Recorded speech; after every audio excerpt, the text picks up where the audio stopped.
Good day everyone. In this occasion, we would like to explain to you about what pragmatics is.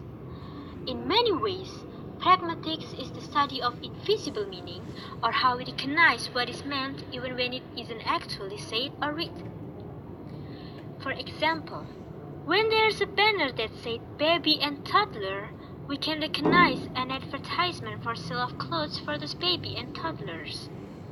Assuming things are normal and the store has not gone into the business of selling young children.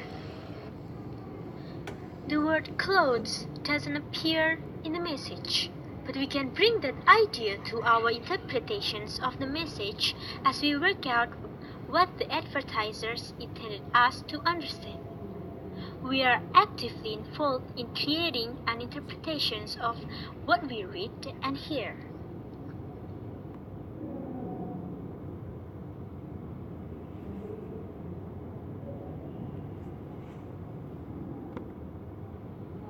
And now, we're talking about context. In our discussion of the last one examples, we emphasize the influence of context. There are different kinds of context. Number one, we have linguistic context, or co-text. Co-text is the set of other words used in the same phrase or sentence. The surrounding context has a strong effect on what we think the word probably means. In the last chapter, we identified the word bank as a homonym, a single form with more than one meaning. How do we usually know which meaning is intended in a particular sentence? We normally do so on the basis of linguistic context.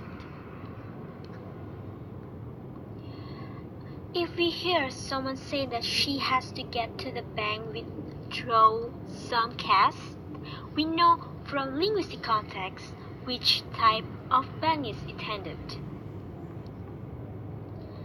And then we have physical context. If we see the word bank on the wall of a building in a city, the physical locations will influence our interpretations.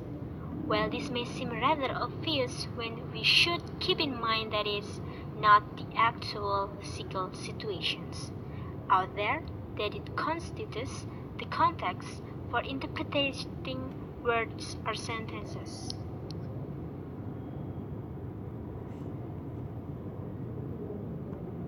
Takes. Yeah, we are talking about takes. There are so very common words in our language that can't be interpreted at all if we don't know the context, especially the physical context of the speaker. That common words called takes. Takes from the word deitic or deitic. Expressions from the Greek word deikes, which mean pointing via language.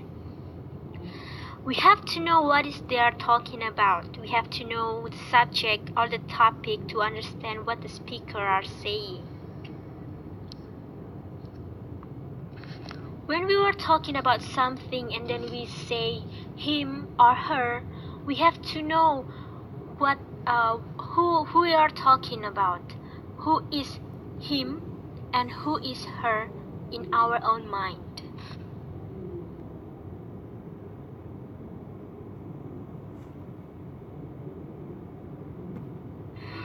Text is divided into 4 types. Number 1 is person texts, like him, her, them, those, like those flowers, her shoes, etc.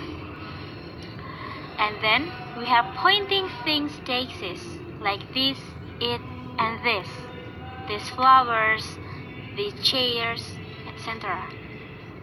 And then we have spatial texts that pointing in locations, like here, there, near that, etc. And the last we have temporal texts that pointing in time, like next week, tomorrow, yesterday, etc.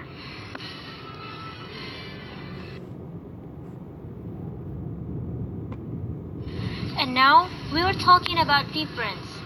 reference is an act by which a speaker or writer uses language to enable a listener or reader to identify something.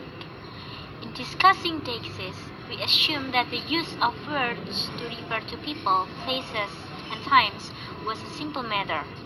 We have to define reference as an act by which a speaker or a writer uses language to enable a listener or a reader to identify something.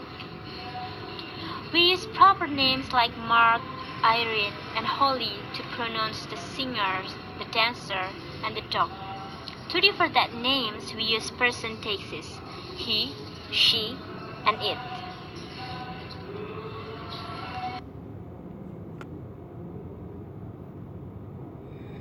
The next part is about inference. An inference is additional information used by the listener to create a connection between what is said and what must be meant. This is the example of inference. When a shepherd said, "Where is the 300 tree?" and get the reply, "She is sitting on the bench."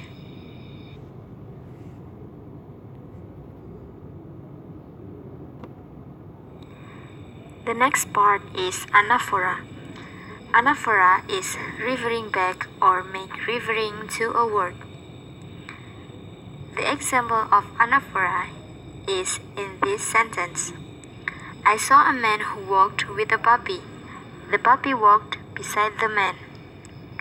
The words a man and a puppy act as an antecedent, and the words the man and the puppy act as anaphoric expressions.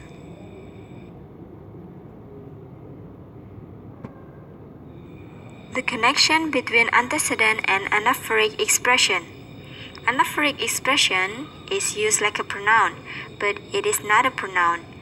We can make it with, first, using pronoun like it. Second, make a phrase with the and antecedent noun like the puppy.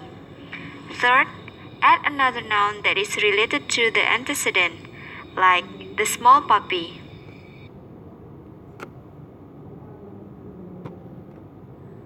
The next part is presupposition. Presupposition is the same assumption that speaker or writer and listener or reader have. The example of presupposition is, first, in a sentence, your sister is cooking right now, so it has assumption that you have a sister. And the second example is, why did you arrive late? And the assumption is you did arrive late. And the last example is, when did you stop smoking? And it has two assumptions, which are you used to smoke and you no longer do so.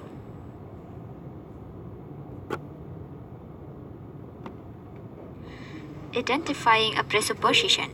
You can identify a presupposition by constancy under negation. It is when someone says something that have opposite meaning but have same fact or presupposition. In this sentence, we can identify a presupposition. I used to regret marrying him, but I don't regret marrying him now. The presupposition is I married him, even though the word regret changed from affirmative to negative.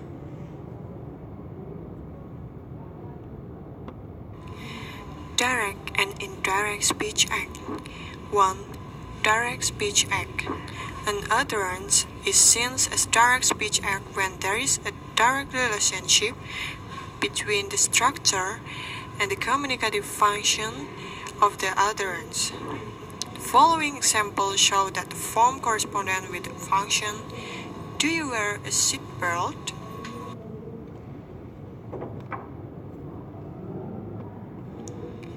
2. Indirect speech act. There is an indirect relationship between the form and the function of the utterance. The following examples show that the form does not correspond with the function. Could you pass the salt?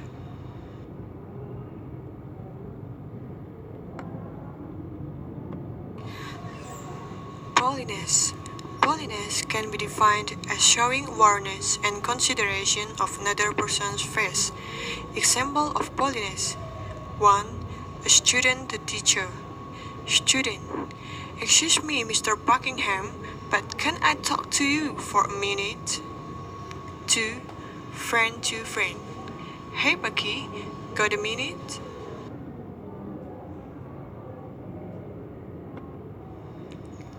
Face threatening act and face saving act.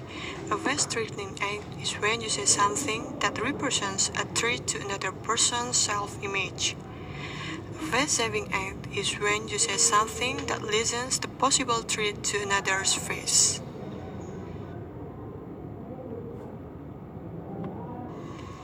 Then we have negative and positive face. Negative face is the need to be independent and free from imposition. Then positive face is the need to be connected, to belong, and to be a member of the group.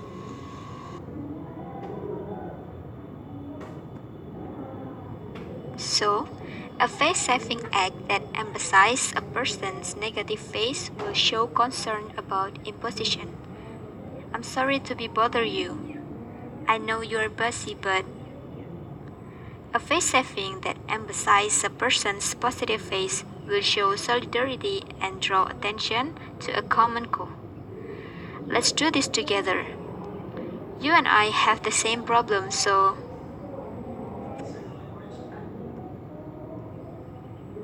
that's all about pragmatics. Thank you for listening and see you!